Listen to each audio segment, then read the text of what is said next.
What comes to mind when you think about the term serial killer? You probably thought about someone who exhibits psychopathic behavior and gains pleasure from killing people, right? Well, what if I told you that anybody had the capacity to become a serial killer? In Alan Moore's comic Batman: The Killing Joke, the Joker has an iconic quote that goes something like this: "All it takes is one bad day to reduce the sanest man alive to lunacy. That's how far the world is from where I am. Just one bad day." You're probably skeptical, and who could blame you? I mean, how could just one bad day turn someone from average Joe to on a murder rampage Joe? Well, I intend to explore the answer to this question and many more in today's psychoanalysis of Kuwana Jin.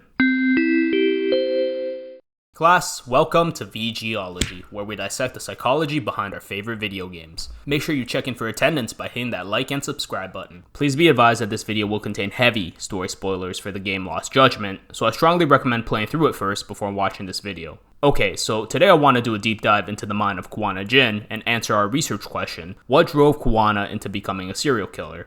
First, some background on the character for those who are unaware. Kuwana Jin was just an ordinary high school teacher.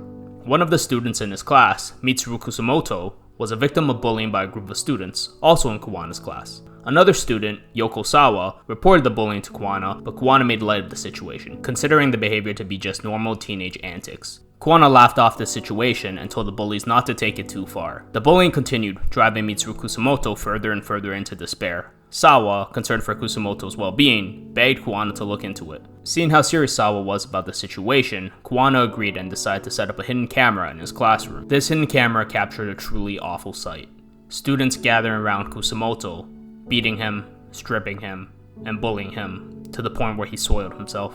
The bullies then left Kusumoto on the floor, crying, ashamed, and hopeless.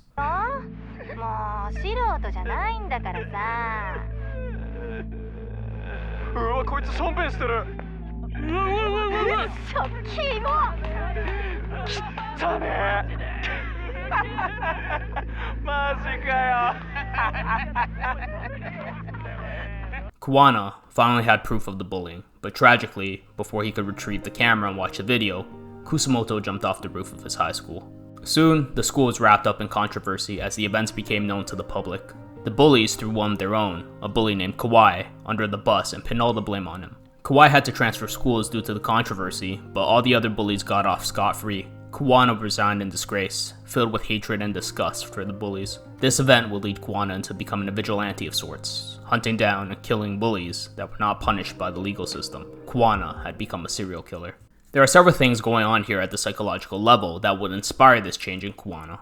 But first, I think it's useful to revisit the definition of a serial killer. You see, there are various subcategories within the term serial killer that are defined based on the killer's motives. One of these subcategories are mission-orientated killers. Mission-orientated killers hunt and kill a specific group of people that they perceive as undesirable. Unlike other types of serial killers, mission killers are generally not psychotic and are in touch with reality. Mission killers may act with the goal of changing society or curing a societal ill. An example of a mission-orientated killer would be the case of Stephen Marshall. Stephen held a deep resentment for pedophiles, referring to them as the scum of the earth on one occasion. One day, Stephen gathered the information of 29 pedophiles from the sex registry and visited some of their homes. During these visits, Stephen shot and killed 2 registered sex offenders. Stephen was found by the police before he could continue his rampage and committed suicide. The interesting thing about Stephen was that he didn't show any behaviors that would be a red flag. Stephen was a 20-year-old kid studying at college who had a loving family and close friends. Although he had a prior arrest when he was 15 for pointing his father's gun at someone, he only did it because someone was assaulting his friend, hardly enough to flag him as a potential serial killer. Friends and family would describe Stephen as a sensitive man with a goofy sense of humor that loved his family very much. Like Kuwana, Stephen seemed to be just an ordinary person who turned into a killer. Unfortunately, Stephen died without leaving any indication of his motives, so we may never truly know what spurred his actions. However, we do have enough information about Kuwana to create a profile on him. The methods and motivations of a mission killer perfectly summarize Kuwana's killing patterns. Kuwana sees bullies as an undesirable group and a plague on society. He kills not because he enjoys it, but because he deems it a necessary evil for the greater good. So we've identified that Kuwana is a mission killer. The question now is, what led him to that point? Well, there are many things happening at the same time that have contributed to Kuwana's state of mind. First, let's examine the concept of guilt over inaction. I want you to imagine this scenario. You and your friend are running very late for a movie. While rushing to the movie theater, you see a child that appears to be lost. You consider helping the child, but your friend talks you out of it. The next day, you hear on the news that the child was left alone by a careless babysitter and ended up wandering into the streets, where he was struck and killed by a car. Now ask yourself, how would this situation make you feel? What sort of actions would you take? This story completion exercise was conducted by Martin Hoffman during his research of guilt.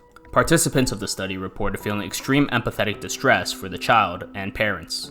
Most surprisingly, some participants even offered to take some extreme reparative action out of guilt. These included mowing the lawn and running errands for the parents, or offering free babysitting services to the parents of other children. Older children and adults also had their hypothetical stand-in criticize themselves for being selfish, and vow to reorder their priorities in the future. This guilt over inaction is what Kuwana is experiencing. When Sawa reported Mitsuru's bullying to Kuwana, he did nothing to stop it. Kuwana feels overwhelmingly guilty and responsible over Mitsuru's attempted suicide. This is evident from the fact that Mitsuru's bully Kawai was the first victim of his serial killings. In addition, we see in the game the lengths Kuwana will go to protect Reiko's identity, even at the cost of his own well-being. This would suggest that Kuwana feels deeply indebted towards Reiko. Like the participants in Hoffman's study, Kuwana too is attempting to atone through some sort of extreme reparative action. The only difference is that his reparative action of choice is one of murder. The second thing I want to take a look at is how prejudice is formed. A prejudice refers to having a negative preconceived notion toward a specific group of people.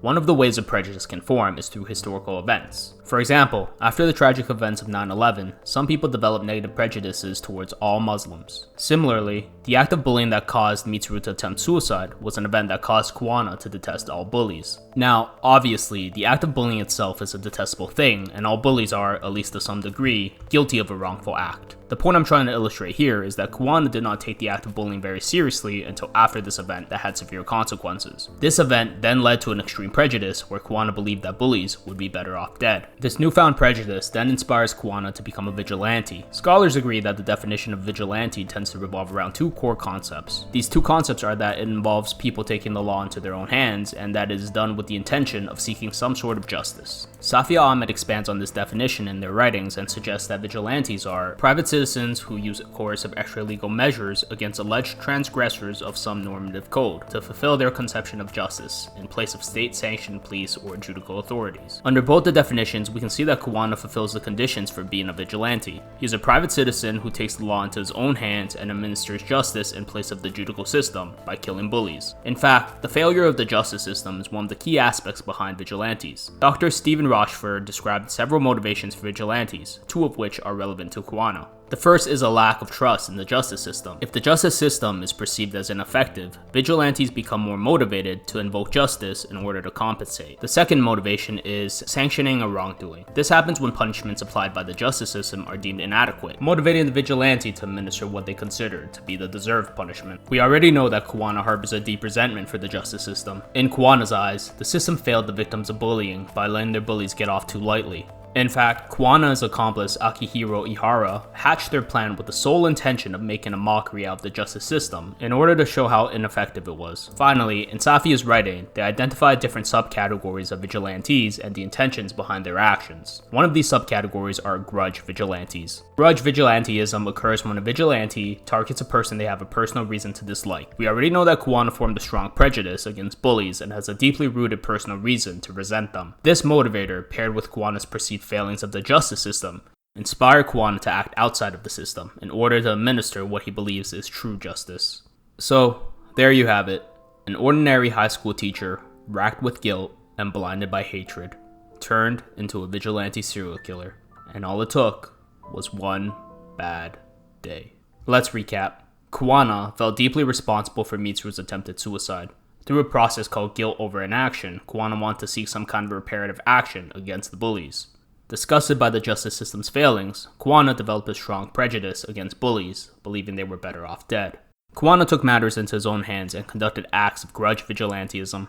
Kuwana fits the profile of a mission-orientated serial killer and believes his actions are a necessary evil. And that's what caused Kuwana to become a serial killer. Okay, Kuwana, you've been diagnosed. As always, thank you for checking out Vgology. I'll be taking questions and recommendations in the comments, so let me know who else you all want to see in the therapy chair below. Class dismissed.